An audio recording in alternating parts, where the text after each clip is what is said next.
Hello বন্ধুরা, তোমরা সবাই কেমন আছো? আশা করি ভালো আছো, সুস্থ আছো। তো আমিও ভালো আছি। মৌসুমি অফিসের চ্যানেলে তোমাদের সবাইকে স্বাগত জানিয়েছি। চলে এলাম ডেলি ব্লগ নিয়ে। তো দেখো আমাদের গাছে কত আশফল হয়েছে, আর আশফলগুলো দেখো কত বড় বড়। মানে আমাদের 3টে গাছে তো পুরো ভরে গেছে। তো মানে তেমন একটা বড় হয়নি, তো অল্প করে তোমার দাদাভাই কালকে পেরেছিল, তো সেগুলো খাচ্ছি। দেখছি বেশ মিষ্টি হয়েছে, বেশ এর থেকে হয়তো আর বেশি হবে না, এত পরিমাণে হয়েছে তো মানে ফলগুলো ছোটো ছোটো হচ্ছে, খুব একটা বড় হচ্ছে না। মানে এই ফলগুলো তো এইরকম এক একটা লিচুর মতো বড় বড় হয়। তো যাই হোক পেরেছি, তোমাদের দাদাভাই পেরেছে। আর খেতে না এত মিষ্টি, দেখো কি সুন্দর, দারুণ মিষ্টি। আশফল হলে তোমার আর কিছু লাগে না, ফলের মধ্যে আমার আশফলটা ভীষণ ভালো লাগে। তোমরা কারা কারা আশফল পছন্দ করো অবশ্যই জানিও। তো চলো এখন রান্না বসিয়ে দিয়েছি, ওদিকে ভাত হচ্ছে আর এদিকে কড়া বসিয়ে দিয়েছি, মাছটা ভেজে নেবো।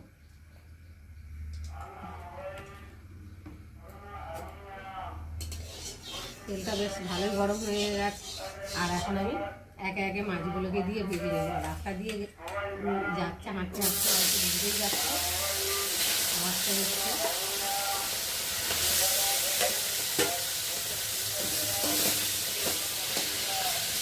সিরিয়াল আলাদা যাচ্ছে, তো তার জন্য আলাদা হচ্ছে ভীষণ মিষ্টি। তো আজকে রান্না করবো, এখানটা আছে পুঁই শাক, বেগুন, আলু, পটল, সব রকম সবজি দিয়ে একটা চচ্চড়ি খেতে ইচ্ছা করে, তাদের চচ্চড়ি করবো। তার সাথে রয়েছে কাঁঠালের দানা। এবার কারা কারা কাঁঠালের দানা খেতে ভালোবাসে অবশ্যই জানিও। আমার তো চচ্চড়ির মধ্যে দিলে ভীষণ ভালো লাগে খেতে। তো আজকেই হবে। আর সাথে রয়েছে চিংড়ি, চিংড়ি মাছ দিয়ে চচ্চড়ি করবো। এসব তো মাছের মাথা দিয়ে করলে ভালো লাগে। চিংড়ি মাছ আছে, ওদের জন্য মাছের মাথা নিয়ে এলাম না, চিংড়ি মাছ দিয়ে করবো।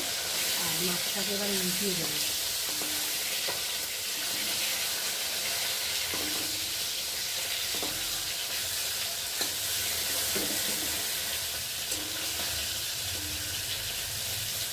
তেলাপিয়া মাছের ঝাল করবো, তার জন্য দেখো এখানে মশলা করে নিয়েছি, একটু বেটে নিয়েছি, আদা বাটা, একটা টমেটো, পেঁয়াজ কুচি, কাঁচা লঙ্কা,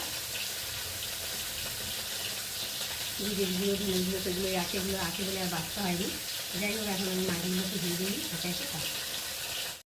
তো দেখো বন্ধুরা, মাছ ভেজে তুলে নিয়েছি, আর এখন আমি চচ্চড়িটা আগে বসাবো। তার জন্য কড়াতে তেল দিয়েছি, তেল রয়েছে, আর এখন ফোড়নে দিয়ে দেবো 5 ফোড়ন।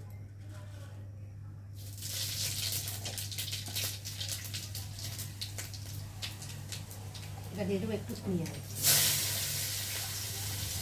এটা দিয়ে দেবো কটা কাঁচা লঙ্কা,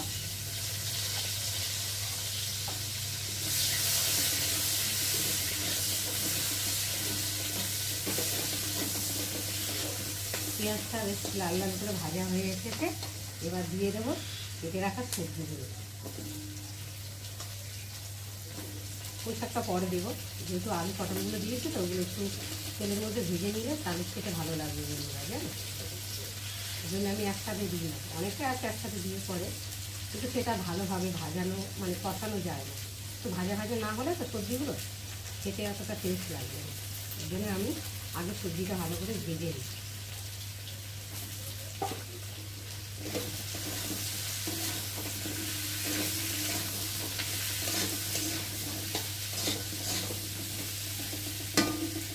এবার দিয়ে দেবো কাঁঠালের দানা,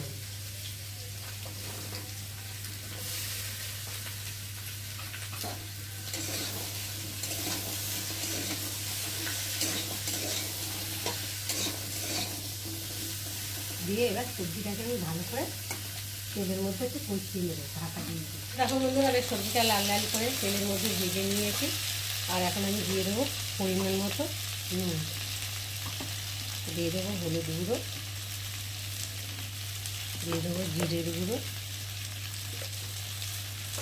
দিয়ে দেবো অল্প করে ধনে গুঁড়ো। এবার দিয়ে দেবো ভেজে রাখা কয়েকটা চিংড়ি মাছ। মশলাটা একটু কষিয়ে নেবো, নেওয়ার পরে এবার কেটে রাখা পুঁই শাকটাকে দিয়ে দেবো।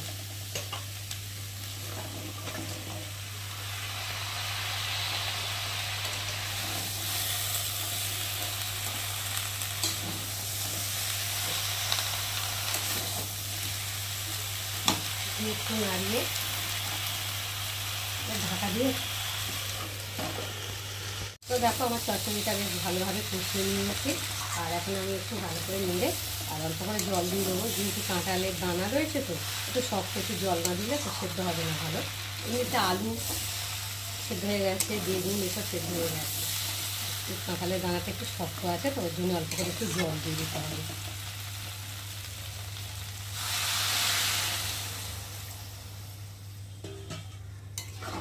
একটু ভালো করে নেড়ে দেবো। খুব বেশি আবার গলে গেলে ভালো লাগবে না, একটু শক্ত শক্ত থাকবে, তাহলে খেতে আরও ভালো লাগবে। এবার ঢাকা দিয়ে সেদ্ধ করে দেবো। দেখো বন্ধুরা, জল দিয়ে ঢাকা দিয়ে দিয়েছিলাম, এবার ঢাকাটাকে খুলবো। তো দেখো ঝোলটা অনেকটাই শুকিয়ে গেছে। আর এখন আমি একটু নেড়ে দেবো। একটু শুকিয়ে এসছে জলটা। এবার আমি একটু অল্প করে স্বাদ হওয়ার জন্য চিনি দিয়ে দেবো, যেহেতু ডাঁটার চচ্চড়ি তো একটু মিষ্টি মিষ্টি হলে তাহলে খেতে ভালো লাগবে। আর একটু ভালো করে নেড়ে নেব। তো দেখো বন্ধুরা, একটু স্বাদ মতো চিনি দিলাম, দিয়ে আর একটু ভালো করে নেড়ে নিলাম, যাতে চিনিটা গলে গিয়ে ডাঁটার মধ্যে ঢুকে যায়। তো যাই হোক, আমার আজকে চচ্চড়িটা কেমন হয়েছে পুঁই শাকের অবশ্যই কিন্তু কমেন্ট করবে। আর ভালো লাগলে লাইক করো, শেয়ার করো। আর আমার চ্যানেলে যদি নতুন হয়ে থাকো চ্যানেলটাকে সাবস্ক্রাইব করে দিও। আবার দেখা হবে তোমাদের সাথে অন্য কোনো ব্লগে, তখন তোমরা তোমাদের খেয়াল রাখো, তোমরা আমার চ্যানেলটাকে সাবস্ক্রাইব করতে থাকো। আর আমি এদিকে চচ্চড়িটাকে ঢালতে থাকি।